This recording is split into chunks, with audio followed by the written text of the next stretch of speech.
Imagine we have two athletes who are pulling on a bar as hard as they can. They're staying on force plates, so we're measuring how much force is being applied into the ground. We have them pull onto that bar as hard as they can for 2 seconds.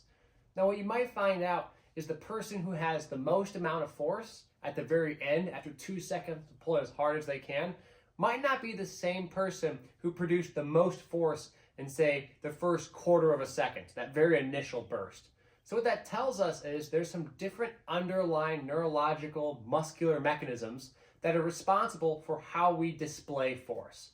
And we can think about this in 4 different things. In terms of the number of neurological impulses we send per second, the total magnitude, the amount of neurological impulses we send, the intramuscular coordination, so your ability to actually coordinate the pulling of the bar and trying to apply force into the ground. Lastly, the contractility or the total cross-sectional area of the muscle. They all are kind of trained in different fashions.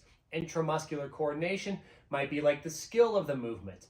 The speed at which we produce force might be explosive lifting. The contractility and cross-sectional size may be a little more hypertrophy work. The total magnitude of neurological impulses, maybe that's more maximal strength training. The right amount of each of those ingredients is different for each athlete you work with, and finding the right amount that they need is going to help them develop into the most explosive version that they can be.